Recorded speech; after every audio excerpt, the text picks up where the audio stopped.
오늘은 3일절인데요. 극장가에서도 태극기가 달려 있습니다. 그 중에서도 흥행 가도를 달리는 영화 파묘. 파묘를 보신 분들은 보고 나서도 자꾸 파묘를 하게 된다고 말하기도 하는데 그만큼 숨겨진 디테일이 많이 있었습니다. 그 중에서 이 장면은 뭐였지? 했었던 파묘의 장면들에 담긴 모든 궁금증을 풀어보겠습니다. 바로 시작하겠습니다.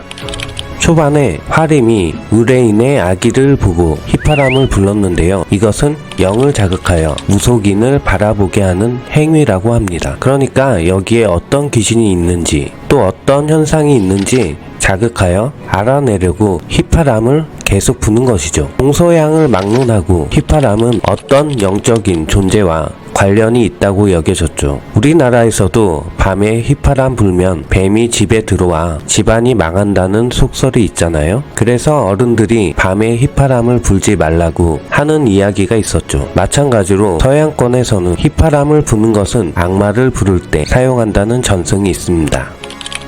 의뢰인의 집에서 장식장을 살펴보던 화림은 불상 뒤편에서 어둠 속에서 야차상을 꺼내죠. 이 야차는 원래 인도의 토착신 개념인데 불교가 융성해지면서 악귀나 악한 하급신의 개념으로 바뀌었고 불교 세계관과 결합이 되면서 부처 아래에서 불교를 보호하는 호법신의 역할도 했다고 합니다. 그것이 일본에 넘어가면서 오니의 개념과 섞였다고 알려져 있습니다. 즉 후반에 나올 오니의 등장을 알리는 복선이 이미 깔려 있었습니다. 그래서 영화 중간에 오니가 경문을 외우는 장면이 나오기도 했습니다.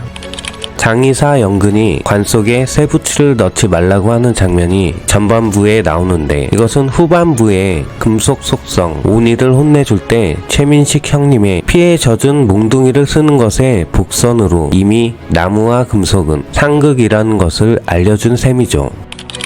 파묘를 하는 도중 재벌집 회장 어머니의 틀니가 없어진 것을 알게 된 것은 영근이 유골을 수습해서 유골을 맞춰봤기 때문인데요. 실제로 유골에 치아가 없는 경우 틀니를 끼워준다고 하네요. 저승에 가서도 잘 드시라는 의미라고 하는데 이 장면은 감독 자신의 실화라고 합니다. 영근과 상덕이 일하는 가게 이름은 의열 장의사입니다. 무장 독립단체 의열단과 이름이 비슷하죠. 상덕의 딸 예비사위의 국적은 독일, 일본과 같은 전범 국가임에도 진심으로 사과를 했었던 독일을 일본과 비교를 했던 것 같습니다. 아직도 일본은 진심 어린 사과를 하지 않고 원폭 피해자 코스프레를 하고 있죠. 의뢰인 박지용이 자기 할아버지의 관을 개간하지 말고 염도하지 말고 그대로 태워달라고 한 것의 이유는 관 안에 일본 제국주의 시절 할아버지가 받은 친일파 훈장이 있기 때문입니다. 자신들이 친일파 집안인 걸 숨기고 미국으로 망명한 집안이기에 상덕과 영근이 개간해서 들킬까봐 그랬던 거죠. 자신들이 친일파인 걸 마음속으로 부끄러워했는지 할아버지의 묘에 한 번도 가지 않았는지 잡초가 무성하고 딱 봐도 관리가 안 되어 있음을 알 수 있었는데 친일파였던 할아버지의 귀신 역시 증오만 나물만도 한 개 나라 팔아 먹으면서 잘 살게 해놨는데 후손들은 자기를 내팽겨 쳤으니 다 데리고 가려고 할 만도 했죠. 할아버지 귀신이 관에서 나오자마자 아들의 집에 갔을 때 제일 먼저 한 것은 음식을 개걸스럽게 먹는데 전에 설명했듯이 100년 동안 묘가 방치가 되면서 제사도 안 드렸기 때문에 정말로 미친듯이 배가 고팠을 거라는 학계의 정설입니다. 실제로 해당 호텔의 고층에서 보면 광화문이 바로 보인다고 합니다. 박지용이 빙의된 채로 경례를 하는 장면에서 창밖에 존재해야 할 광화문 대신 조선 총독부가 보입니다. 할아버지 귀신이 관에서 벗어나 박지용에게 갔을 때 문을 열어달라고 하는데 문은 문 밖의 세상과 문 안의 세상을 분리하고 동시에 연결하는 매개체이기 때문인데 동서양을 막론하고 문은 다른 차원을 넘나드는 의미이기도 합니다. 그때 창문을 안 열었다면 박지용은 아직 살아 있었겠죠.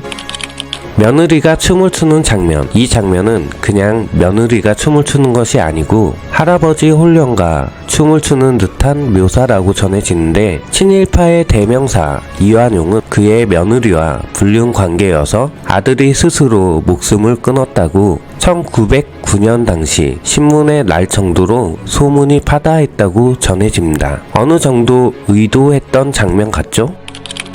의뢰인 박지용이 옷을 입은 채 욕조에서 누워있는 꿈을 꾸는데, 이건 거짓말이 탄로나는 상황이나 솔직하게 말을 하지 않으므로 큰 문제가 발생하게 되는 상황을 암시하는 꿈이라고 합니다. 결국 큰 문제가 발생을 했죠.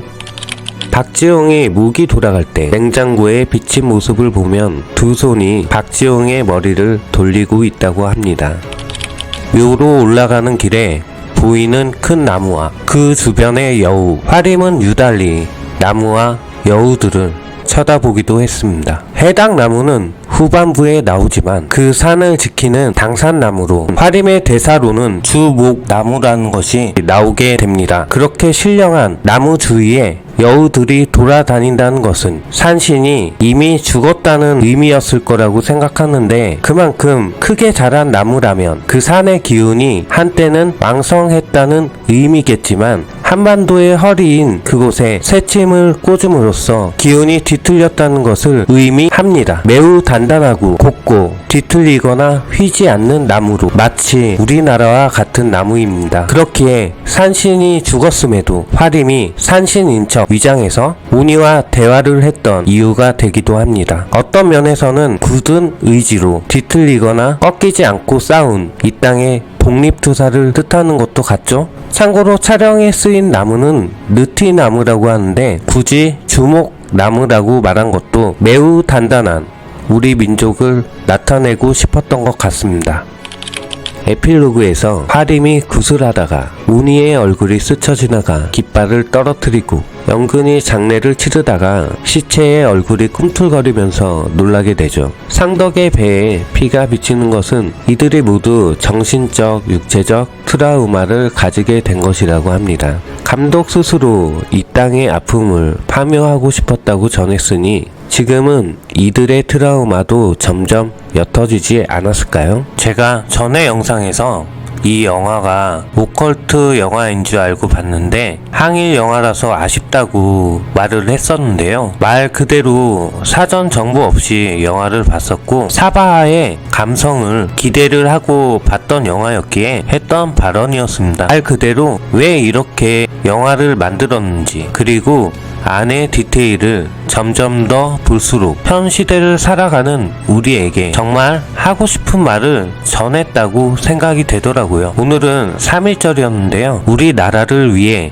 목숨 바친 호국 선열들에게 감사의 말씀을 드립니다. 이상으로 영상을 마치겠습니다. 시청해 주셔서 감사합니다.